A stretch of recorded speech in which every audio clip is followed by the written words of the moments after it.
Good morning হোমেশ, কি খবৰ তোমালোকৰ? চ' আজি মই নাই কৰি 10 দিনমান পিছতে ৰানিং কৰিবলৈ যাই আছোঁ। এণ্ড চাব পাৰা তোমালোকে ছেইম টাইম আৰু 10 দিন পিছত একেবাৰে ফৰকাল, মানে পূৰা নহতে এনেহ'লে তোমালোকে মোৰ বেলেগ ভিডিঅ' এটা খুলি চাবা। তাতে যাই কিনে তোমালোকে পূৰা মানে নিয়ৰ পূৰা চিট মানে তেনেকুৱা হৈ থাকে। বাট ছেইম টাইমত আহিছোঁ মই আজিও।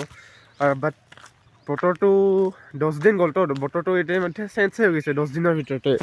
চাব পাৰা সূৰ্যটোও সেইখিনিতে আছে, বাট নাই, নিয়ৰ নাই এতিয়া। পূৰা ঠাণ্ডাটো কমিছে বাট আছে। চ' কি ক'ম আৰু, মানে আলচিয়া হৈ গৈছোঁ। আজিও আহিব মন নাছিল, বাট নাহো কৰি আহিলোঁ, যিহেতু আহিব লাগিব। চ' আহিলোঁ যিহেতু অলপমান ৰানিং কৰি কেনে ফুৰি কেনে ঘৰলৈ যাম, কলেজ আছে যিহেতু। চ' হোমেশ, যেতিয়া মোৰ আজিৰ ৰানিংটো কমপ্লিট হ'ল, আজি 6 ৰাউণ্ড মাৰিলোঁ, যিহেতু 10 দিনমানৰ মূৰত আহিছোঁ। 10 দিন মানে বহুত দিন ভিডিঅ' দিম কৰি কিনে গেপ কৰিলোঁ। সৰস্বতী পূজাৰ পিছৰ পৰা মাজত 2 দিনমান আহিছিলোঁ, 2-3 দিনমান, তাৰপিছততো অহাই খোৱা নাই। আজি তোমালোকে চাব পাৰা, মানে য'ত বহি আছোঁ এইটো ডিফাৰেণ্ট জেগা, মানে এইখন স্কুলখন হয়।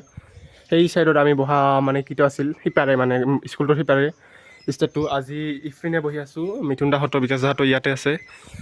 মানে কথাটো হ'ল, তাতে আজি ছোৱালীবিলাক আহিছে, ছোৱালীবিলাক ৰানিং কৰি কিনে তাতে মানে আড্ডাটো মাৰি আছে। তাৰ কাৰণে আমি ইপিনে আহিলোঁ, যিহেতু ছোৱালীবিলাকৰ লগত ভাল নালাগে। বহুত দিনৰ মূৰত আহিলোঁ, শৰীৰটো মানে বেয়া লাগি আছে। তাৰ কাৰণে আহিলোঁ, আহি কিনে 6 ৰাউণ্ড মাৰিলোঁ। এতিয়া এক্সাৰচাইজ কৰিব লাগিব, কাৰণ নহ'লে মানে অৱস্থা নোহোৱা হৈ যায় শৰীৰটোৰ। চ' এতিয়া অলপমান ঘূৰিলোঁ 2 পাকমান, তাৰপিছত আৰু অলপমান ঘূৰা ফুৰা কৰি কিনে অলপমান এক্সাৰচাইজ কৰি কিনে ঘৰলৈ যাম।